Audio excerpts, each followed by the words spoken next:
On Saturday night at BC Place, the Lions are entertaining the Ottawa Redblacks. Now, if I were to tell you which team is hot and which team is cold, what would you think?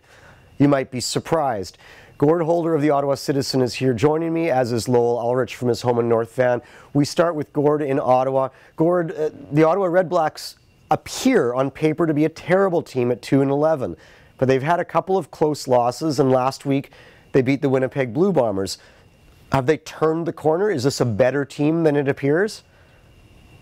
It's a competitive team that has been in all but about 2 games this year. They got blown out at home by Saskatchewan, and there was a road game where they weren't in it either.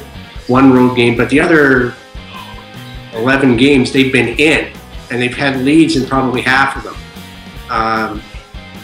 Last Friday was the first time since July that they'd actually managed to build it was the first time they built a lead and protected it. And so I don't know if turning the corner is the right answer, but it was relief that they'd actually finished the job. That's the best way I can put it. Okay, so one of the interesting things on the team has been the play of Henry Burris, your 39-year-old quarterback. He's been subject of trade rumors, of course, with Saskatchewan. Do you think he's going to make it past the trade deadline? Will he play out his 3-year contract?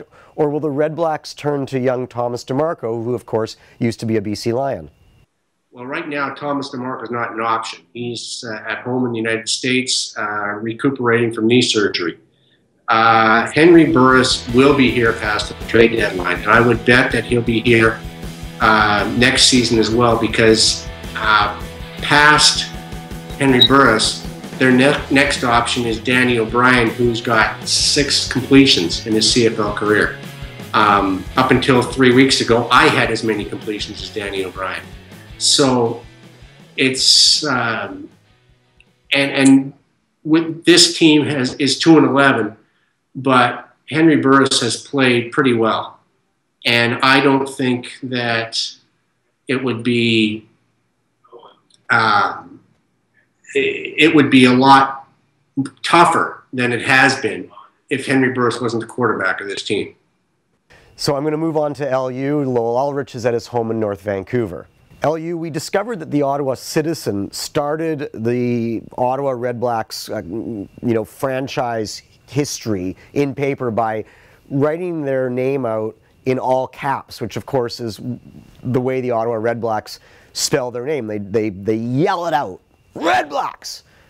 So it turns out, LU, that the good people of Ottawa, the citizens of our nation's capital, rebelled against this and said to the Citizen, will you please just spell them the way you would spell any other football team's name? How do you feel about this? I feel this is a strong move. I know how I'm not spelling it. I'm not spelling it all caps because that's what the league wanted. And the league still does it. And I think the Citizen goes all lowercase for a name that doesn't really exist, right? That's the whole thing with Redblacks. What is a Redblack? Do you grow up to wanting to be a Redblack? I mean, what is that? Anyways, that's their team name, and we're all stuck with it. What do you mean, what is that? Everyone knows what a Redblack is, silly LU. All right, on to the Lions. Gosh, I don't know what to say other than, could you please help me emerge from this nightmare?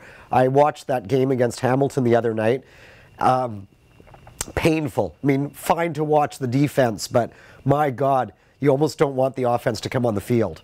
Yeah, it's almost that way, and you almost get the feeling that the only way the Lions are going to win a game is if their defense not only stops the opposing team from scoring, which the Lions have done 4 times in the last 5 games, believe it or not, but not and score points.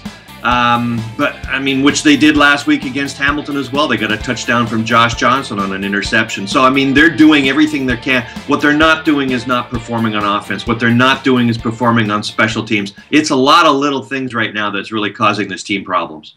LU, obviously, Saturday's game against Ottawa is critical for the Lions, as so many games recently have been. But let me take it a little further than Saturday. We often talk about how this is Kevin Glenn's team now in the absence of Travis Lulay. Well, everybody knows that Travis Lulay's future may not look that bright. Kevin Glenn's present isn't very bright. So What happens beyond this season? Do we have a new starting quarterback next year? Oh boy, that's going to be the story of the offseason, isn't it? I mean, obviously the Lions are finding out what they have in Kevin Glenn, who is a free agent, by the way, so he can leave if he wants to.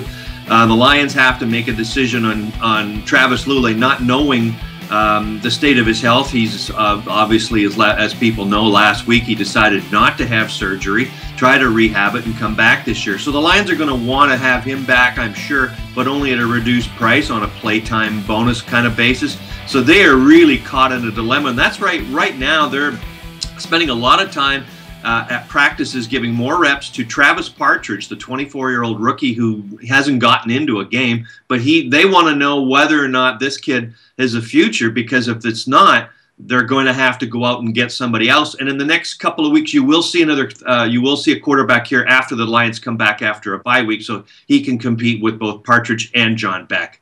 Well, it seems that they need primary help starting Saturday against Ottawa. LU, thanks for joining us. Of course, on Friday, the complete pregame blitz package in the pages of the Province and at provincesports.com. 1 p.m. Friday is the weekly live chat that LU hosts at provincesports.com. And thanks as well to Gord Holder of the Ottawa Citizen, who will be here this weekend.